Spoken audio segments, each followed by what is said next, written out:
yang saya mau katakan bahwa bisa nggak ya orang tetap sukacita walaupun bodoh?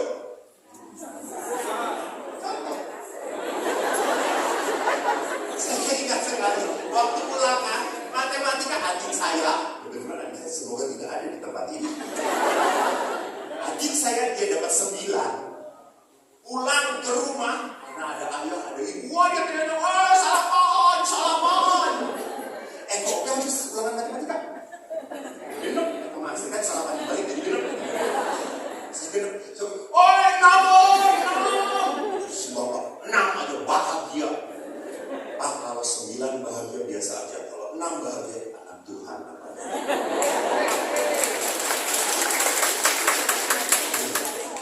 Saya mau mengajak apa kepada Bapak Ibu? Bisa nggak tetap bersyukur walaupun mengecewakan? Bisa nggak tetap bersuka cita walaupun tidak seperti yang saya harapkan? Butuh iman. Saya dileletik biasa menderita, tapi tetap sukacita. Saya diajari oleh ayah tanpa sadar. Jadi lihat pendidikan begitu banyak macam aspeknya. Sayangnya di dalam dunia kita terlalu menekankan otak kiri yang dominan, yaitu otak intelektual, pinter. Lupa bahwa dalam pendidikan ada otak kanan, seni, kepekaan, sayang, kasih, pengorbanan. Itu pun harus dikembangkan di dalam apa? Di dalam pendidikan. Anak senang nggak? Mengetawakan nggak? Waktu temannya apa? Temannya dapat 5, dianya dapat 10. Anak menertawakan atau tidak? Nah, ini kan, ini nilai apa? Nilai kasih. Saya selalu ingat dengan Chong Cheng Chun, sahabat saya SMP. Maka Chun, Chong apa Chun? Oh Chong. Hai. Ada Chong. Lalu kalau nilai matematika saya, dan dia bagus, selalu matematikanya pinter, dan dia selalu berkata, kok, terus kan kurang diajarkan kok, terus kan kurang bantuan, malah itu bisanya. Padahal dia 9, dia 10, saya 5, saya 4. Dia tidak pernah mengatakan, tinggali. Parah, saya diam. Dia 10.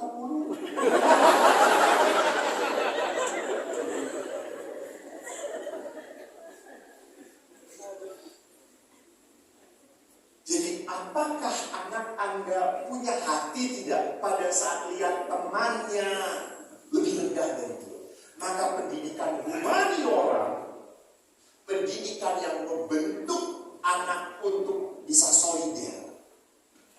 Maka saudara-saudariku, lihat bahwa di dalam kehidupan kita seringkali terjebak apa? Lebih banyak mengajarkan anak kita untuk berdoa, rosario, bangga banget. Baru anak umur kelas 2 SD promo, dia sudah bisa mimpi rosario. Pasti kelas 4 nanti bisa mimpi jalan salib. Dan di sini ada bapak-bapak baru bisa mimpi rosario setelah ikut camp. Tapi apa yang terjadi? Saya tidak ingin melihat bapaknya ada di sini. Tapi kita merasa bahwa itu beragama yang baik itu harus hafal doa-doa. No. Bukan masalah itu. Mari kita lihat ada bedanya antara hidup beragama dan religiositas. Ya, agama adalah apa? Lembaga kebaktian kepada Tuhan. Dalam aspek yang resmi, yuridis, peraturan, hukum, dan ajaran. Sedangkan religiositas punya aspek yang di dalam lubuk hati. Getaran hati, nurani, sikap intim. Jadi kalau religiositas itu lebih ke dalam batin. Kalau agama itu lebih kepada formal.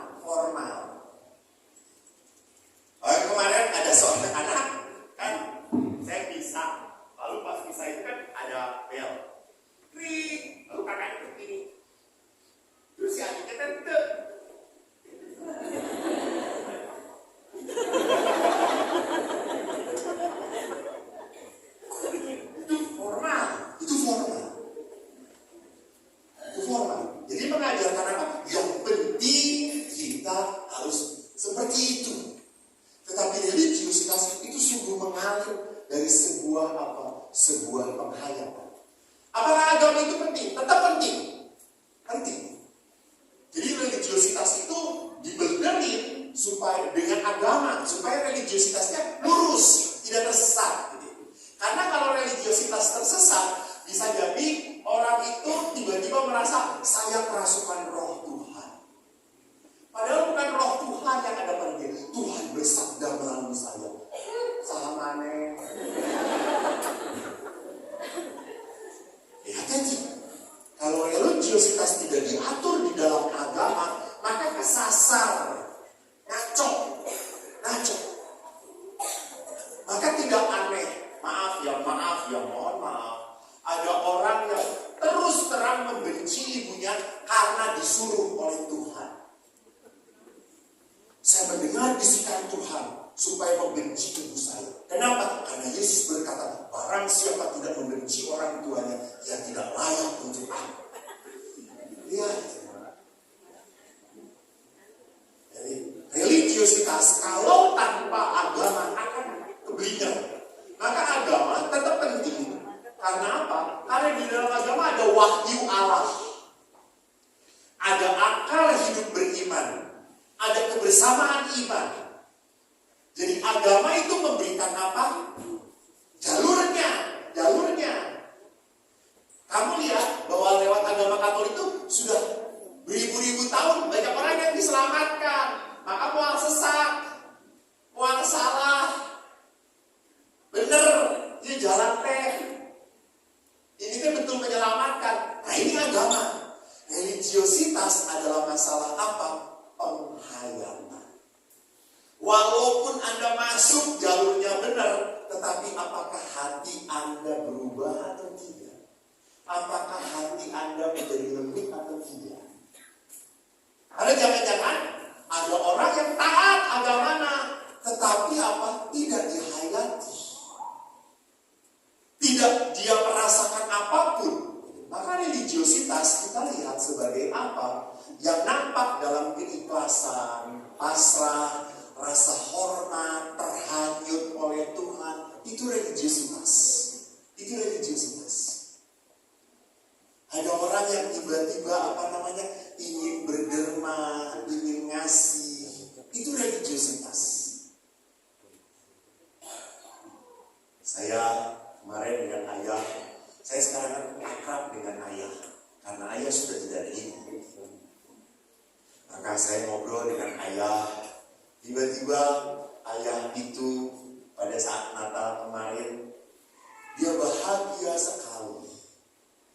Pas saya datang, dia langsung kayak nenek-nenek cerewet. Padahal dia lupa nggak pakai gigi palsu. Dia ngomong macam-macam, pada ngerti ngomong naon.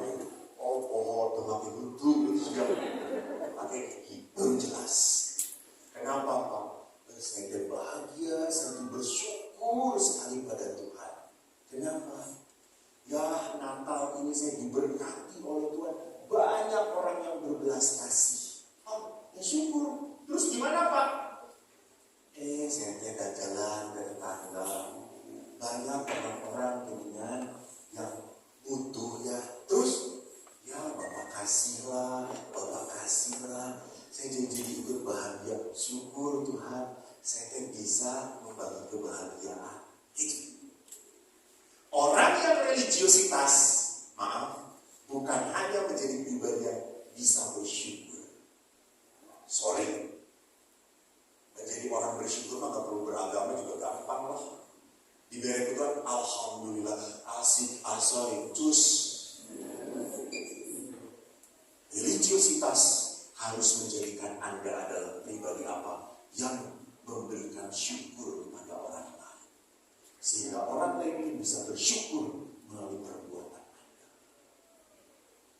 Not only becoming thanksgiving person, but you must become thanks-living person. Orang yang mau memberkati, tekau saeutik. Kenapa? Mungkin bagi kita saeutik, tapi bagi dia, nuhun pisan. Benar tidak? Entah ngomong, selalu keneng, kewe berloba, loba, namanya mah pedih.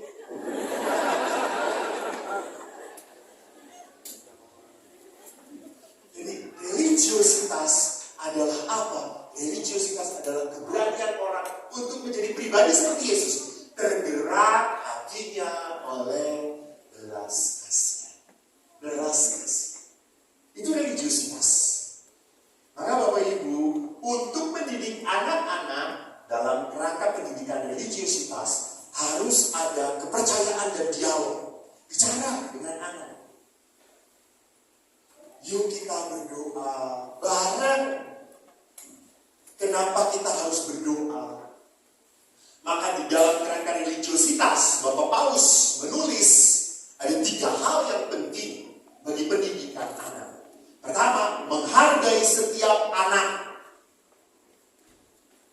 Tolong, anak Anda harus dilihat sebagaimana adanya. Jangan sebagaimana harusnya. Kamu tuh ya harusnya menjadi anaknya kudu uhau. Nyaman tuh uhau. Jadi hau nu atau unu hau dengan orang. Jadi manusia yang baik, hormat. Lihat adik kamu. Cara menghormati setiap anak pada orang tuanya beda-beda. Ada nusu untuk tunggulan, apa, sisema apa. Ini tara sisnya, tara mama. Tapi selalu memperhatikan, mama mau pergi kemana? Mama mau makan apa hari ini? Nah, cara dia berbeda-beda. Dia ingat-ingat, mama papanya dulu punya mimpi apa. Oke, sekarang gue sudah punya usaha, gue cariin, gue beliin. Cara anak-anak mengekspresikan. Maka setiap anak tidak boleh dipukul rata. Kudu kieu. Anak-anak udah, papa, saya anak papa, tapi saya punya Tuhan. Yang kedua, lihat, kita harus mengajarkan anak pada nilai keadilan dan kasih. Artinya apa? Dalam kehidupan itu ada resiko. Biarkan anak kalau salah menanggung resiko. Jangan orang tua mengambil alih. No. Karena lewat kejatuhan, lewat penderitaan, anak Anda bisa berkembang. Anak Anda bisa kuat. Biarkan. Bahkan kalau resikonya pun mohon maaf, harus dipenjara. Karena kesalahan dia.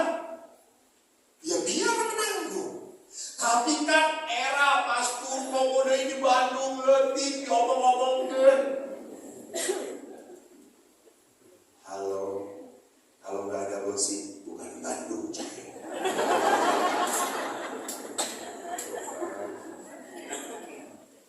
Nanti saya perlihatkan terakhir.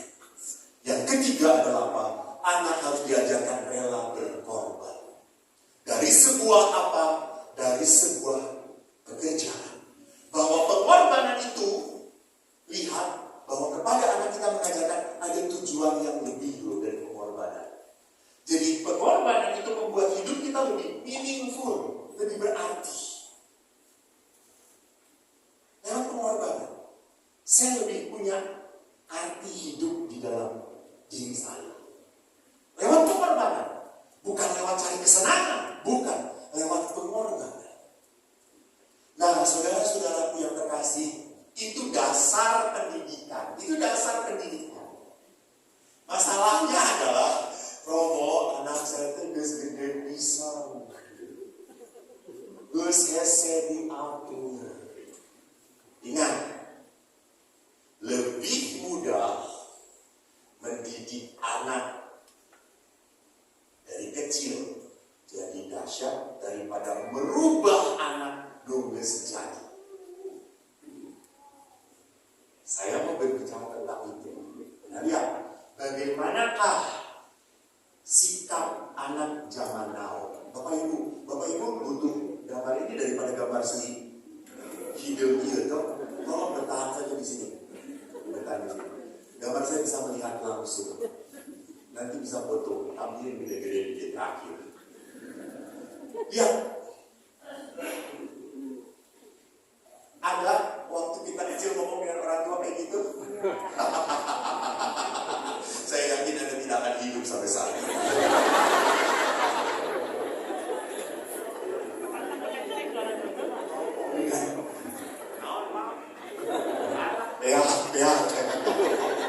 Apalagi saya habis itu cacat-cacat.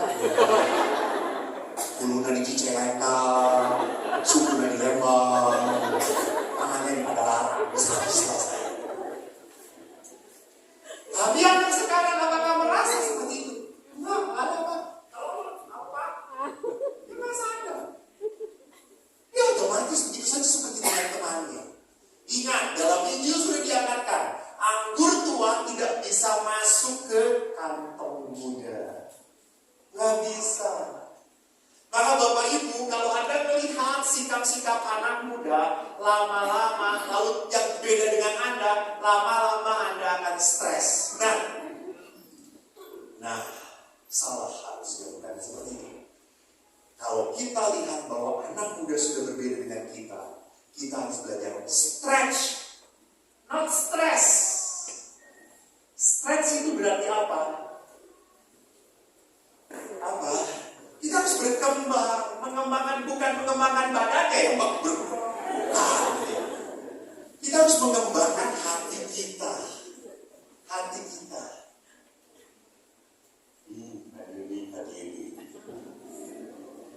Lihat sikap anak-anak sekarang.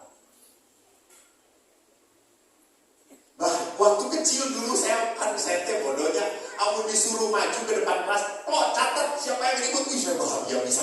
Ini kurang kejagoan suruh nyatet gitu. Zaman dulu mana ada kayak gitu kan? Zaman sekarang, anak-anak sekarang lihat anak SD sih sudah pacaran. Dulu waktu dihukum kita taat. Saya lapor pada ayah, aku dimarahin guru. Salah seorang. Gimana nih? Anak sekarang, aku dimarahin guru. Langsung, mana guru? Kita cari pengacara. Jadi, lihat ekspresi anak muda, kalau kita pikirkan dan nilai ukurnya, tolak ukurnya kita kan stres. Kalau tolak ukurnya kita loh. Kalau tolak ukurnya kita. Jadi kita harus belajar apa? Stretch. Terima bahwa nilai-nilai dulu, cara-cara dulu sudah tidak bisa lagi, sekarang nggak bisa jalan lagi. Uhalnya dulu, zaman nenek moyang, zaman apa? Chiang Kai-shek.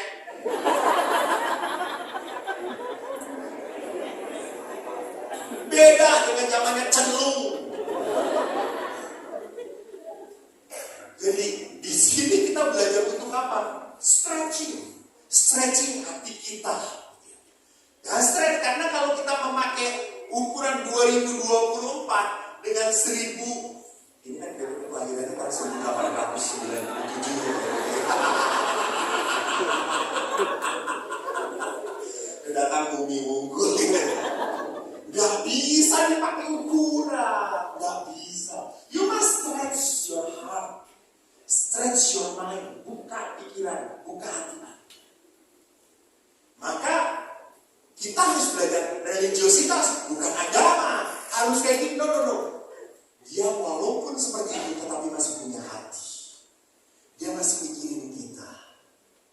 Dia masih hormat pada kita. Memang cara hormatnya beda banget. Beda. Nah, Bapak Ibu yang terkasih, saya ingin lihat poin beberapa hal tentang anak muda sekarang. Pertama, kita harus sadar anak muda sekarang pengalaman beragamanya tidak jelas. Kalau mau ke gereja mau, kalau enggak pokoknya. Bahkan seringkali orang tua tuh tidak menginginkan mimpi orang tua. Siapa yang tidak punya mimpi? Yuk ke gereja bareng. Aduh, ini sakinah, mawadah, bisa. Bapak, ibu, anak-anak, aduh, betul-betul keluarga yang diberkati Tuhan. Haleluya.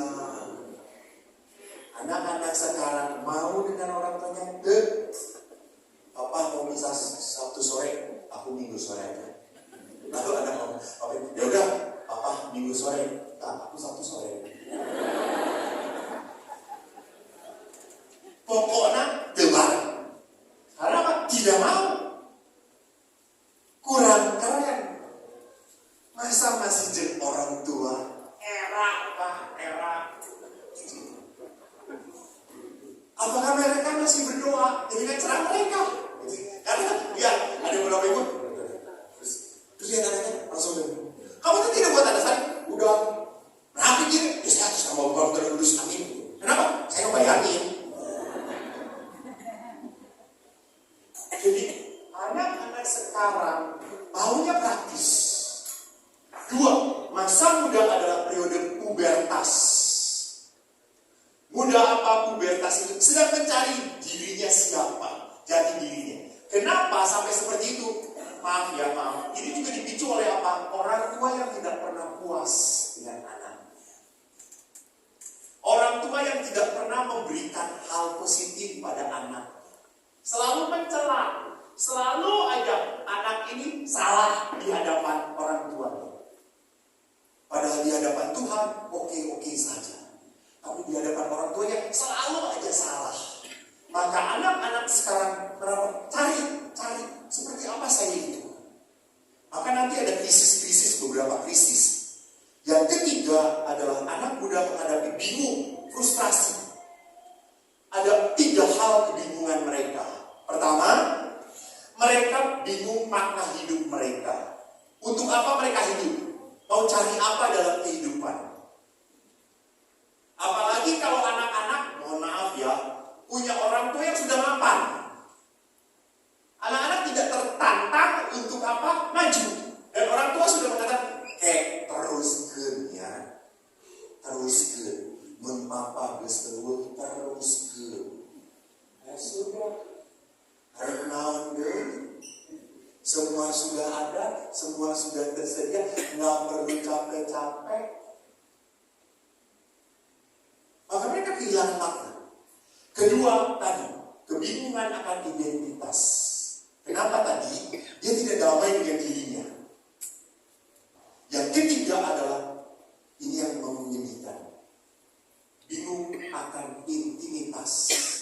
Karena orang tua jarang punya intimasi dengan anaknya. Jarang kedekatan, keakraban. Dasarnya. Jadi Bapak Ibu, maaf saya ingatkan, dalam dunia pendidikan 05, 512, 1217, 1725 itu tuh tidak bisa digantikan. Nggak bisa. Kalau 05 lewat, ya lewat. Nggak bisa. Gitu pas kamu kecil teh, bapak teh kan sebut-sebutkan yang unik. Kira memang gede-gede diajak kuling. Ku apa? So, setelah anak 17 tahun, dari kulingan bapaknya main kekudaan. Ikut bapak pasti. Jadi bapak itu yang terkasih. Kalau di usianya dia tidak mendapatkan apa yang dia butuhkan, maka apa? Maka tidak akan terjadi sebuah perkembangan kedewasaan. Dia akan stuck di situ. Dia akan bermasalah di situ. Nah, oleh karena itu, di saat kita lihat kebingungan esensial dari anak muda, tetapi anak muda pun sebetulnya punya kebutuhan untuk hidup beragama yang personal. Butuh. Walaupun sulit berdamai dengan gereja. Karena banyak anak muda yang kecewa dengan gereja, kecewa dengan orang tua, kecewa dengan para imam. Sekarang itu di Amerika, mohon maaf, kalau Anda priest, saya dapat dari teman-teman saya, pakai kolar, kalau kita kan tanggung dong, di Amerika dipicingkan, saya abuse, nggak dihargai. Maka anak-anak muda tidak tertarik untuk menjadi imam. Anak-anak muda lebih tertarik menjadi apa? Petapa, benediktin, jelas. Dia menjadi petapa, tidak kemana-mana menjadi pendoa. Mereka ingin strict. Maka pastor-pastor OS habis di Amerika. Karena kita pastor keluyuran.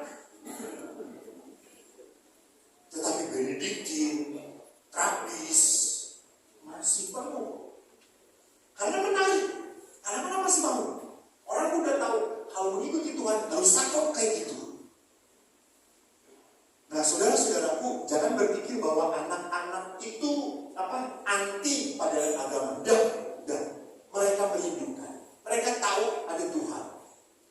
Nah, sekarang mari kita lihat bagaimana menghadapi sikap yang tidak berkenan.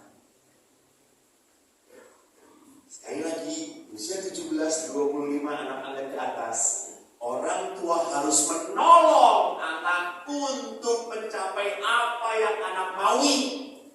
Bukan anak harus merealisasikan apa yang orang tua maui. Kehendaki. Anak kawin jeung eta. Anak beunghar. Boga sagalana. Akhirnya dia menikah sesuai nasihat orang tuanya. Rupana beunghar, boga sagalana, dan loba penderitaanana. Ditahan tak budak. Kalau sudah tidak tahan, siapa yang disalahkan? Orang tua. Hati-hati. Di saat Anda mengatur anak Anda dan anak Anda mengalami kesulitan, anak akan gliding dengan mengatakan, mama kan yang nyuruh, mama kan yang milihin, mama kan yang mau. Nah, maka saudaraku lihat bagaimana menghadapi anak-anak yang tidak seperti yang saya inginkan. Anak-anak yang selalu membuat saya, aduh Tuhan, yang boleh menggeus kita budak teh asukeun deui. Kabeuteung keluarkeun di toilet. Dosa. Bapak Ibu, mari ada dua hal yang kita belajar. Pertama adalah apa? Kita belajar Roh Kudus pimpin kami, pimpin arah. Saudara-saudaraku, di dalam surat Rasul Paulus kepada jemaat di Galatia dikatakan apa? Buah roh ada 9. Kasih, sukacita, damai, kesabaran, kemurahan, kebaikan, kesetiaan, kelemah lembutan, dan penguasaan diri. Dan buah roh itu hanya didapatkan pada saat orang berdoa. Tidak ada cara lain selain ngadoa.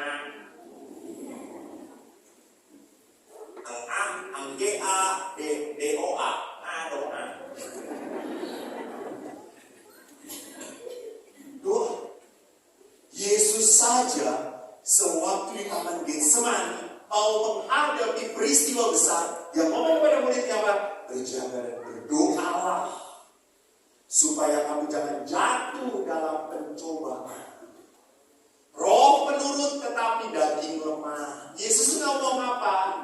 Daging itu lemah. Kita tuh udah terbawa emosi. Kita tuh suka jengkel duluan daripada sabar. Gitu. Kita tuh lebih suka mendengarkan atau ngomong dulu.